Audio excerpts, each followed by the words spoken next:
Welcome back to Teaching the American Tradition with Professor Postel. Today we will continue our discussion of transcendentalism beginning with Emerson and moving into Walden by Henry David Thoreau. Who was Thoreau? Well, Henry David Thoreau was born July 12th, 1817, actually born David Thoreau. He adds Henry to the beginning of his name, but never legally changes his name. He dies May 6th, 1862, and he's buried in the same place where Emerson is buried. That is Sleepy Hollow Cemetery, a place that you'll learn a little bit more about when we discuss the legend of Sleepy Hollow in a few weeks. From 1833 to 1837, Thoreau attends Harvard. At the end of his studies, Thoreau refuses to pay a fee to collect his master's degree, and he considers this a kind of protest. That $5 student fee in today's money would be something like $130. He argues that the most important qualification for Harvard students to attain their degrees is not their intellectual abilities, but instead their ability to economize and collect money to pay the university. So this is a kind of protest. He thinks that education should be more about intellectual merit rather than one's ability to economize and save money to pay the university. After his studies at Harvard, he returns to Concord and he joins the Concord Public School faculty. He resigns a few weeks later because he's asked to give bodily punishments, physical punishments to students, and he refuses to administer them. Thereafter, he and his brother open Concord Academy. In that same year, 1837, he meets Emerson in Concord. And Emerson actually encourages Thoreau to begin keeping a journal. In fact, the first page of Henry David Thoreau's journal states something like this, and I paraphrase: Emerson asked me that or told me that I should be keeping a journal, so here I write. In 1840, Thoreau begins to contribute to The Dial, which is Emerson's publication, his magazine, Transcendentalist magazine. In 1841, Thoreau moves in with the Emersons and begins to tutor their children. In 1845, he begins living on Emerson's land near Walden Pond, where he starts to gain the experience necessary to write his book on Walden. In 1848, he delivers a speech that he became probably more popular during his life for than Walden or Life in the Woods. And the speech is The Rights and Duties of the Individual in Relation to Government.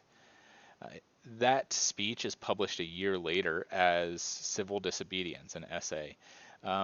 He writes it because he's inspired after being arrested for tax evasion.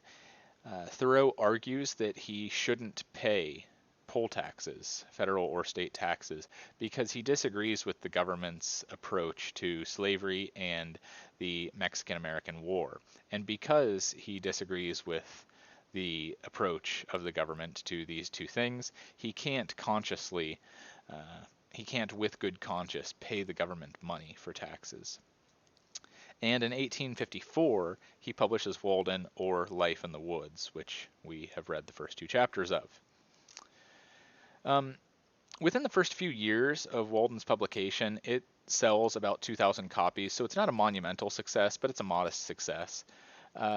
Within the first year of Walden's publication, there are about 64 reviews written on the book, and about 46 of them are positive reviews. A few years later, Robert Frost writes, "In one book, he surpasses everything we have had in America." So Frost believes that it's a brilliant book. Years later, in the next century, John Updike, a popular author, writes, "A century and a half after its publication, Walden has become such a totem of the back-to-nature, preservationist, anti-business, civil disobedience mindset, and Thoreau so vivid a protester, so perfect a crank and hermit saint, that the book risks being as revered and unread as the Bible." So it's interesting praise by John Updike for Walden. And of course, here you have the frontispiece for Walden or Life in the Woods by Henry David Thoreau. The picture of Thoreau's cabin there on the frontispiece was actually illustrated by his sister. The first chapter of Walden is entitled Economy. And this isn't a chapter on political economy. This isn't like civil disobedience, a rebuke of civil society and its its economic practices.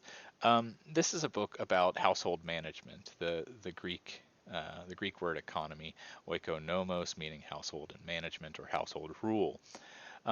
And in the first chapter, what Emerson is really interested in is trying to establish his own sort of household. He contemplates where he will live, what kind of farm he will get. Um, and he ends up, of course, choosing Walden as his home, as his household. And the cabin that he lives in is right up here in the upper left-hand corner. Uh, this is a recreation of his cabin, by the way. It's not the actual. It didn't remain standing. Um, and this is a statue that they've erected that's supposed to resemble Thoreau. This is at the bottom left is what his cabin looked like. Pretty modest: a bed, a table, a writing desk, a rocking chair. Quite modest.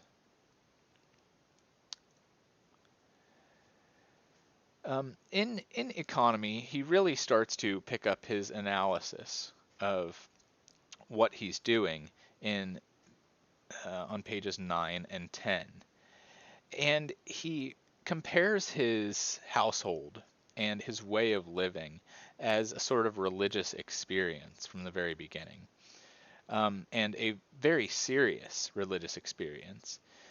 He writes on page 9, "What I have heard of Brahmins sitting exposed to 4 fires and looking in the face of the sun, or hanging suspended with their heads downward over flames, or looking at the heavens over their shoulders until it becomes impossible for them to resume their natural position, while from the twist of the neck nothing but liquids can pass into the stomach, or dwelling change for life at the foot of a tree, or measuring with their bodies like caterpillars the breadth of vast empires, or standing on one leg on the tops of pillars, even these forms of conscious penance are hardly more incredible and astonishing than the scenes which I daily witness. The 12 labors of Hercules were trifling in comparison with those which my neighbors have undertaken, for they were only 12, and had an end, but I could never see that these men slew or captured any monster or finished any labor. They have no friend Iolaus to burn with a hot iron the root of the Hydra's head, but as soon as one head is crushed, 2 spring up." Um, so he's describing the kind of experience of those who live in New England, and travel throughout the countryside in New England and live in nature near Concord. He describes it as a more serious religious experience uh, than even the Brahmins, Hindu priests, or a more laborious journey than even Hercules experiences. He says, "I see young men, my townsmen, whose misfortune it is to have inherited farms, houses, barns, cattle, and farming tools, for these are more easily acquired than got rid of. But if they had been born in the open pasture and suckled by a wolf, that they might have seen with clearer eyes what field they were called to labor in. Who made them serfs of the soil?" So Thoreau turns property ownership on its head here. Uh, he states that it's actually a great misfortune to inherit a farm, uh, to be born with a silver spoon in one's mouth. Actually, when you inherit a farm, according to Thoreau, you are a serf because you're sort of chained to the land. You can't roam free. You can't experience this religious experience that one does when one sort of roams from place to place, works different farms, and travels throughout the countryside. You're confined, you're chained up, according to Thoreau.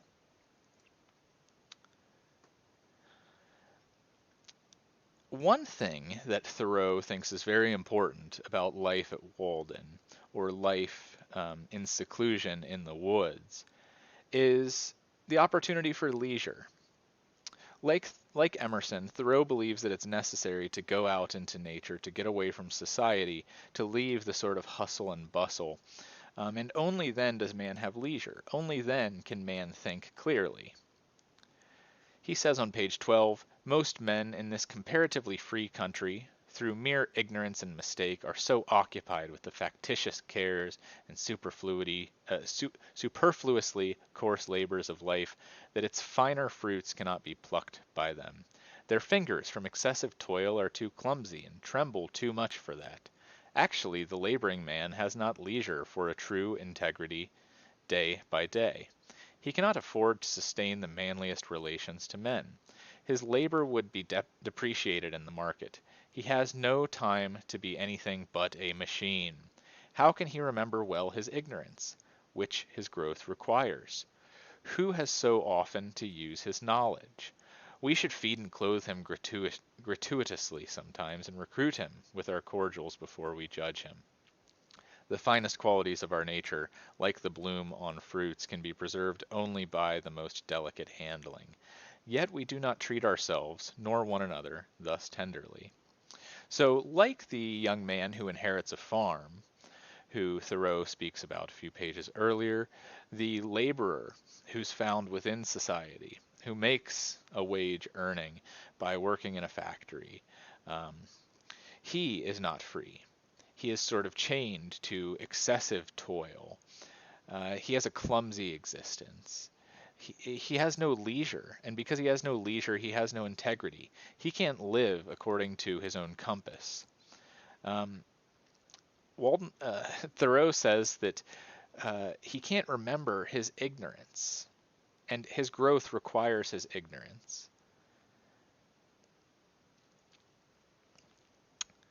On pages 14 and 15, he goes on to sort of contrast uh, his life in the wild to life within the city. He says, I sometimes wonder that we can be so frivolous, I may almost say, as to attend to the gross but somewhat foreign form of servitude called slavery. There are so many keen and subtle masters that enslave both North and South. It is hard to have a Southern overseer, it is worse to have a Northern one. But worst of all, when you are the slave driver yourself. Talk of a divinity man. Look at the teamster on the highway, wending to market by day or night. Does any divinity stir within him? His highest duty to fodder and water his horses. What is his destiny to him compared with the shipping interests? Does not he drive for Squire Makeser? How godlike, how immortal is he? See how he cowers and sneaks, how vaguely all the day he fears not being immortal nor divine, but the slave and prisoner of his own opinion of himself, a fame won by his own deeds. Um, so Thoreau states that sort of participation in economy, even in the northern economy, renders one a slave. And he even argues on page 14 that perhaps um, northern slavery, which is factory work or even sort of shipping work or highway work, that's even more severe than being enslaved in the South. He says it is hard to have a southern overseer, it is worse to have a northern one. Why is this? Well, the difficulty he seems to point out with being a worker in the North is that you're called free, but you're not really free. You're not free to do as you please. You're not free to come to know yourself. You can't become divine, as he says. You can't feel the divinity stir within, and that's what's really necessary to make you free. But yet everyone around you calls you free. But yet you're chained to this sort of labor. You can't turn away from it. And you can't really flourish in such a situation. He goes on page 15 and says, the mass of men lead lives of quiet desperation. What is called resignation is confirmed desperation. From the desperate city you go into the desperate country, and have to console yourself with the bravery of minks and muskrats. A stereotyped but unconscious despair is concealed even under what are called the games and amusements of mankind. There is no play in them, for this comes after work. But it is a characteristic of wisdom not to do desperate things. So on page 15, he says that even the sweet moments, even the pleasant moments, even the sort of play that man can participate in, it's not really enjoyable because it's just a respite from work. Everyone knows that after play or after the party, one has to return to the fields or to the factory or to the ship to work. This isn't really enjoyable. This doesn't allow man to flourish. Thoreau claims this is a sort of slavery, although Americans call it freedom. On page 16, he gives this enslaved northerner some advice. He says, "It is never too late to give up our prejudices. No way of thinking or doing, however ancient, can be trusted without proof. What everybody echoes or in silence passes by as true today may turn out to be falsehood tomorrow. Mere smoke of opinion, which some had trusted for a cloud that would sprinkle fertilizing rain on their fields. What old people say you cannot do, you try and find that you can. Old deeds for old people and new deeds for new." So one way that you can sort of emancipate yourself in the North, he says, you can free yourself is like Emerson. You sort of rebuke, you throw off custom, you throw off what is expected of you. That's one way you can begin to emancipate yourself. He goes on to say, "Old people did not know enough once, perchance, to fetch fresh fuel to keep a fire going. New people put a little dry wood under a pot, and are whirled round the globe with the speed of birds, in a way to kill old people, as the phrase is. Age is no better, hardly so well qualified for an instructor as youth, for it has not profited so much as it has lost." So this is a thread that we kind of see in Emerson as well. Youth is superior to being elderly. Having youth is superior to being elderly, not merely because you have more years to live, but because the impulses of youth are actually useful. Because you're willing to sort of live according to your nature. Whereas if you're old, you can't teach an old dog new tricks, so to speak. You can't learn new things. You can't live impulsively. You're sort of set in your ways. And to Thoreau, how can you as an individual or society itself actually progress if you can't learn new things, if you're afraid to act upon impulse, if you're sort of chained to custom? Um, and the phrase that he uses is, let's see here. "New people put a little dry wood under a pot and are whirled round the globe with the speed of birds, in a way to kill old people," as the phrase is. So youth destroys old age. He goes on to say, "One may almost doubt if the wisest man has learned anything of absolute value by living. Practically, the old have no very important advice to give the young. Their own experience has been so partial, and their lives have been such miserable failures for private reasons as they must believe. And it may be that they have some faith left which belies that experience, and they are only less young than they were." So to Thoreau, experience isn't a great teacher. Well, why isn't experience a great teacher? Because everyone has different sorts of experiences and everyone's a little bit different. There isn't some kind of truth that the old can pass down and the new can utilize to live well. Everyone is sort of different. Everyone's created different. Everyone has had different experiences and will experience different things. So these are, as he says, private reasons. Um, Everybody learns sort of private reason. The elderly only have private reason, so we can't really learn anything from them. He goes on to say, "I have lived some 30 years on this planet, and I have yet to hear the first syllable of valuable or even earnest advice from my seniors. They have told me nothing, and probably cannot tell me anything to the purpose. Here is life, an experiment, to a great extent untried by me, but it does not avail me that they have tried it." So life is a sort of experiment to Emerson, or to Thoreau. It's something that needs to be sort of tried out. You need to sort of experiment with different things given your situation and given the sort of uniqueness of the position that you find yourself in. He says that he's lived 30 years and he hasn't attained anything useful from the advice of old people. Um, he continues, if we can't rely on the old, how will we learn? Um, Perhaps by looking at nature. On page 19, he goes on and says, nature and human life are as various as our several constitutions. Who shall say what prospect life offers to another? Could a greater miracle take place than for us to look through each other's eyes for an instant? We should live in all the ages of the world in an hour. Ay, in all the worlds of the ages, history, poetry, mythology. I know of no reading of another's experience so startling and informing as this would be. So, one way that we can sort of learn and adapt to our own sort of experience, to our own experiment on this earth, is to look through nature.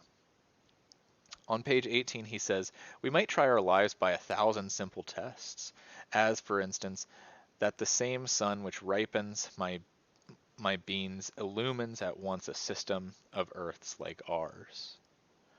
So what you can do, similar to what Emerson says, is you can experience nature. And through experiencing nature, living with nature, seeing all kinds of different things, what nature does is it penetrates you and gives you some sort of insight about how to live. He says that this is better than all history, poetry, mythology. Because you can actually look into yourself and you can consider your own situation and you can learn from the world itself about how you ought to live. He goes on to say, the greater part of what my neighbors call good, I believe in my soul to be bad. And if I repent of anything, it is very likely to be my good behavior. What demon possessed me that I behaved so well? You may say the wisest thing you can, old man. You who have lived 70 years, not without honor of a kind, I hear an irresistible voice which invites me away from all that. One generation abandons the enterprises of another, like stranded vessels. So another way that you can sort of experience nature, or perhaps a prerequisite to experience of nature, is to look at what society tells you to do, look at what society says is good, and label that as bad. Look at the advice that another generation gives to you and do the opposite. And in doing so, you sort of free yourself from the conventions of society. This is something similar to what Emerson says.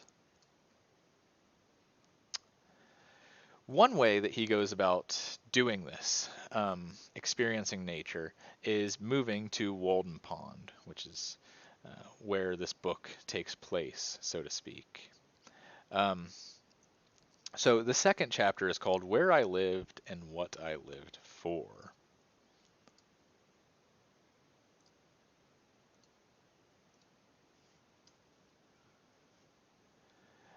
He begins the chapter and says, at a certain season of our life, we are accustomed to consider every spot as the possible site of a house. I have thus surveyed the country on every side within a dozen miles of where I live. In imagination, I have bought all the farms in succession, for all were to be bought, and I knew their price. I walked over each farmer's premises, tasted his wild apples, discoursed on husbandry with him, took his farm at his price, at any price, mortgaging it to him in my mind, even put a higher price on it, took everything but a deed of it, took his word for his deed, for I dearly love to talk, cultivated it, and him too, to some extent, I trust, and withdrew when I had enjoyed it long enough, leaving him to carry it on. This experience entitled me to be regarded as a sort of real estate broker by my friends. Wherever I sat, there I might live, and the landscape radiated from me accordingly. So what's he describing here? Well, Thoreau's in the process of trying to find a place to live. In this first part of chapter 2. And what he does is he goes around to all of these neighboring farms and he sort of talks to them, talks to all the farmers on the premise, tastes their apples, discourses with them about their property, talks about a price, talks about what he could buy it for. And he says he took everything but a deed of it. Took his word for a deed, for I dearly love to talk. Cultivated it, and him too to some extent. What does he mean here? What does Thoreau mean here? Well, he's going around and he's sort of talking to all these farmers about their land, and thereby, by sort of taking a tour of the land, by seeing the land, by walking it with, by tasting the fruit, and all of this, he says that he becomes a sort of owner. His friends call him a sort of real estate broker. What he means by this is he believes that in taking the tour of this land and not having to actually pay for the land itself, he sort of imbibes everything there is that is good about the land. He experiences it, and that's true ownership. To experience the land, to sort of live through the land on this little tour of the different farms, that's actual ownership. These farmers, they have to cultivate their land. They have to do all of these different things that convention and necessity requires them to do. Thoreau doesn't have to do that, but he can go take a tour of it, taste apples, and see the beautiful scenery. And that's what true ownership is. He goes on to say, "What is a house but a sedes, a seat? Better if a country seat. I discovered many a site for a house not likely to be soon improved, which some might have thought too far from the village, but to my eyes the village was too far from it. Well, there I might live, I said, and there I did live, for an hour, a summer, and a winter life. Saw how I could let the years run off, buffet the winter through, and see the spring come in. The future inhabitants of this region, wherever they may place their houses, may be sure that they have been anticipated. An afternoon sufficed to lay out the land into orchard, woodlot, and pasture, and to decide that fine oaks or pines should be left to stand before the door, and whence each blasted tree could be seen to the best advantage. And I then let it lie, fallow, perchance, for a man is rich in proportion to the number of things which he can afford to let alone."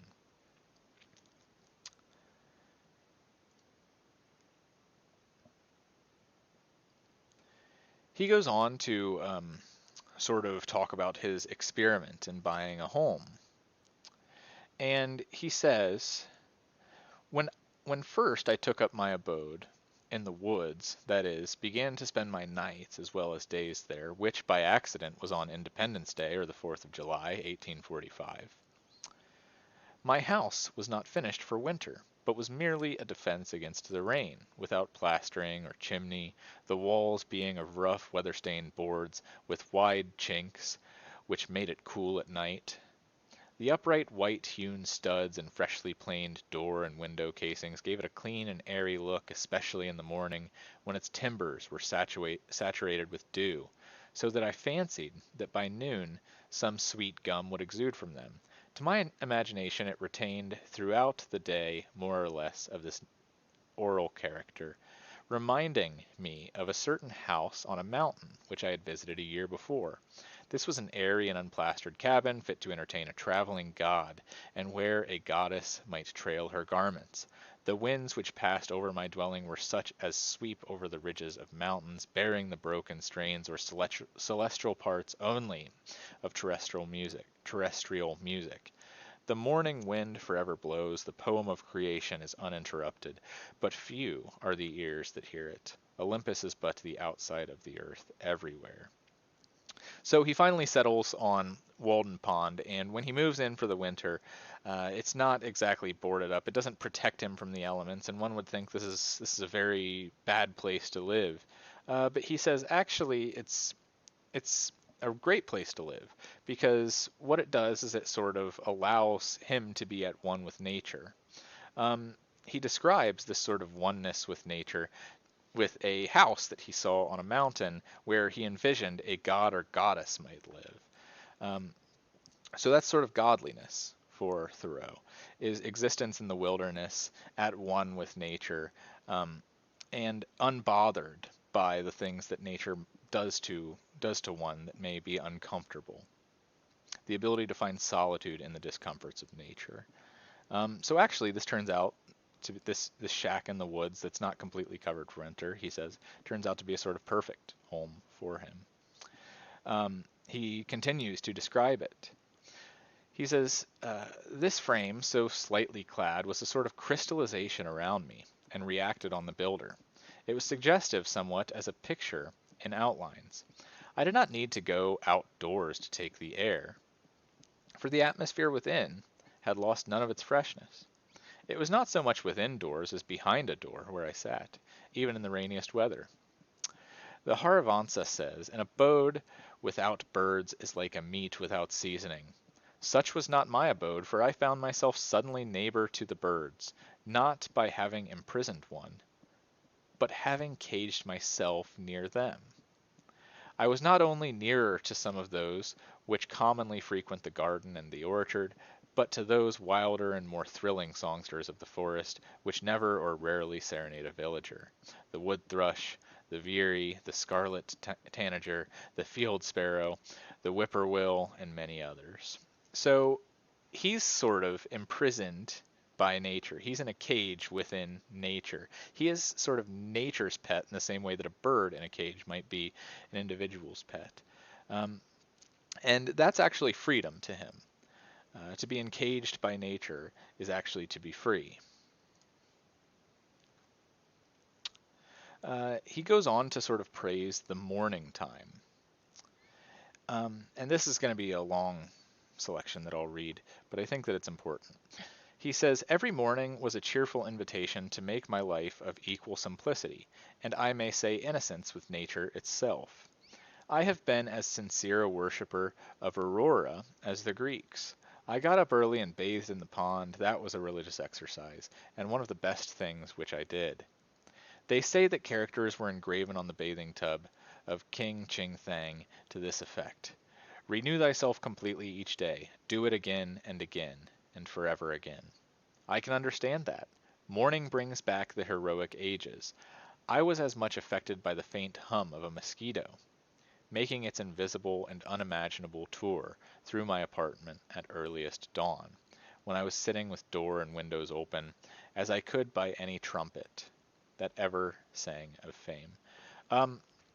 So he describes morning time as a sort of sacred time. Says that he is a more sincere worshipper of Aurora than any of the Greeks. And he says that he seems to insinuate that this is because morning renews thyself, and he's able to sort of renew himself completely each day. What does that mean? If you go back to the previous chapter when he's sort of criticizing the youth and the men within industrial society, um, mercantile society, within the economy writ large, their problem is that they're not aware of their ignorance. And because they're not aware of their ignorance, which means essentially they're not aware of how young they are, they're not sort of open to experience in the same way that a child is open to experiencing things for the first time.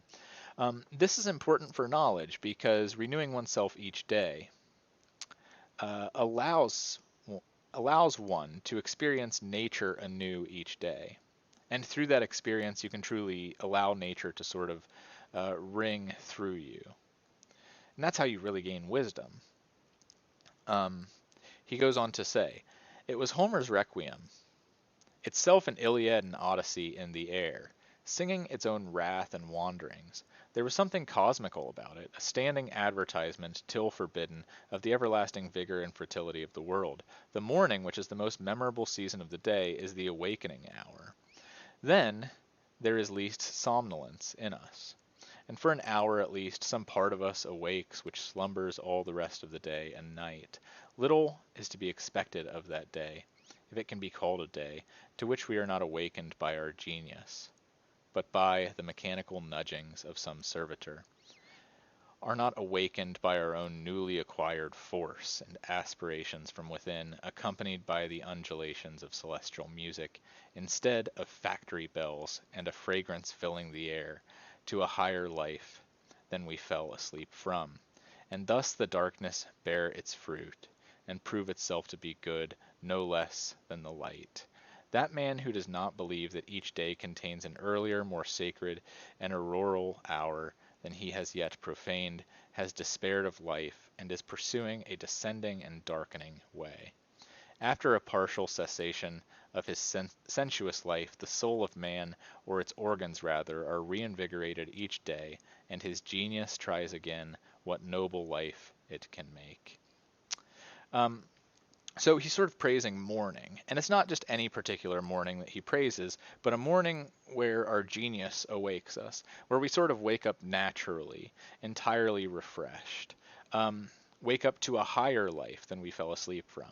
And waking up to a sort of alarm that tells you you have to get to class, or waking up to a factory bell which summons you to a particular place, will not do, because it's telling you what you must do. It's telling you what you must experience. It's sort of summoning you to a particular place.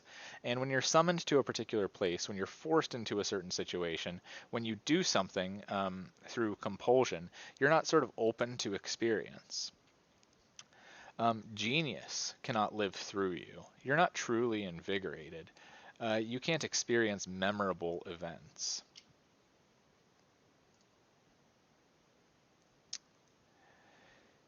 He goes on to give some advice to men about how they might live. On page 148, he says, "Every man is tasked to make his life, even in its details, worthy of the contemplation of his most elevated and critical hour." So this sort of brings home what he's saying about the morning time. Every man, in order to flourish, the promise of life itself requires that every man has a duty to arrange his life in such a way uh, that each particular moment and every moment is such that it it's worth the same contemplation of the most sort of elevated and critical hour that he experiences. Unless one lives life in such a way that every part of life, every hour, every minute, every second of life is worthy of contemplation, then you're not really living freely and you're not really living well. He goes on to say, "If we refused, or rather used up such paltry information as we get, the oracles would distinctly inform us how this might be done." He says, "I went to the woods because I wished to live deliberately, to front only the essential facts of life, and see if I could not learn what it had to teach, and not, when I came to die, discover that I had not lived. I did not wish to live what was not life. Living is so dear. Nor did I wish to practice resignation, unless it was quite necessary. I wanted to live deep and suck out all the marrow of life, to live so sturdily and Spartan-like as to put to rout all that was not life, to cut a broad swath and shave close, to drive life into a corner and reduce it to its lowest terms, and, if it proved to be mean, why then, to get the whole and genuine meanness of it and publish its meanness to the world, or if it were sublime, to know it by experience, and to be able to give a true account of it in my next excursion." So, in this part of the second chapter, he's sort of describing what I lived for. And what he lives for is to sort of experience nature in its fullest, and thereby live a life where each second, each moment of life is just as important as, and just as worthy of contemplation as, the most elevated and critical hour. And he's really going to get to the root of things. He's really going to get to the bottom of things. Is nature good, or is nature bad? Is the divine malicious, or is he benevolent? And through experiencing nature, Thoreau believes that he can really get to the bottom of those questions. He contrasts this sort of existence with other men's existence. "Still we live meanly like ants, though the fable tells us that we were long ago changed into men. Like pygmies, we fight with cranes. It is error upon error and clout upon clout, and our best virtue has for its occasion a superfluous and inevitable wretchedness. Our life is frittered away by detail. An honest man has hardly need to count more than his 10 fingers, or in extreme cases he might add his 10 toes and lump the rest. Simplicity, simplicity, simplicity.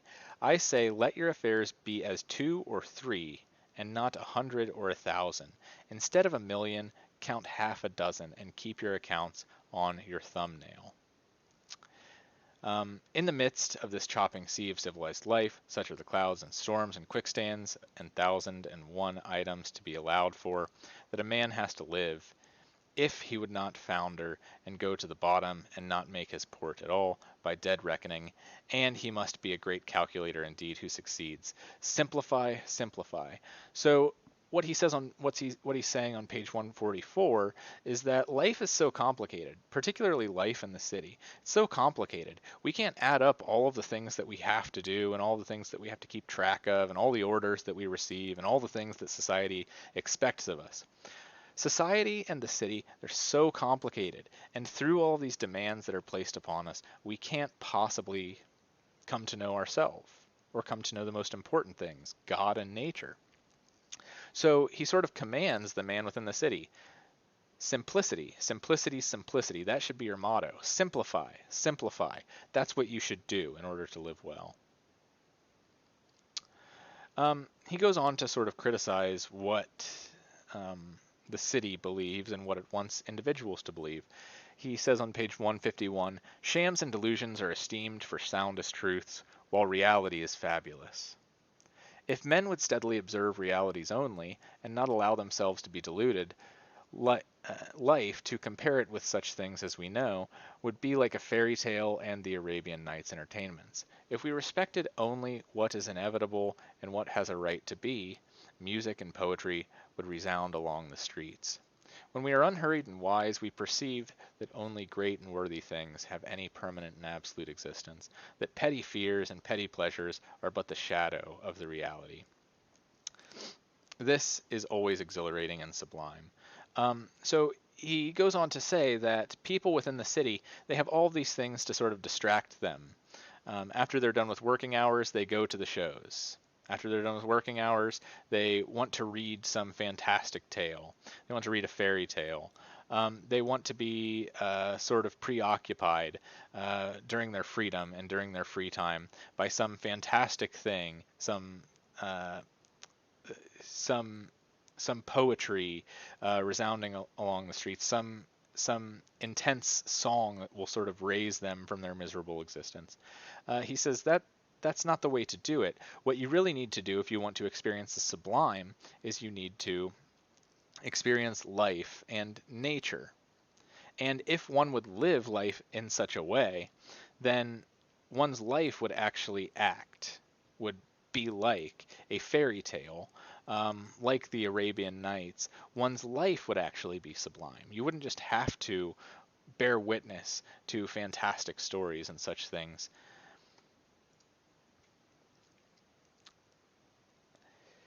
He goes on to philosophize a bit on page 152.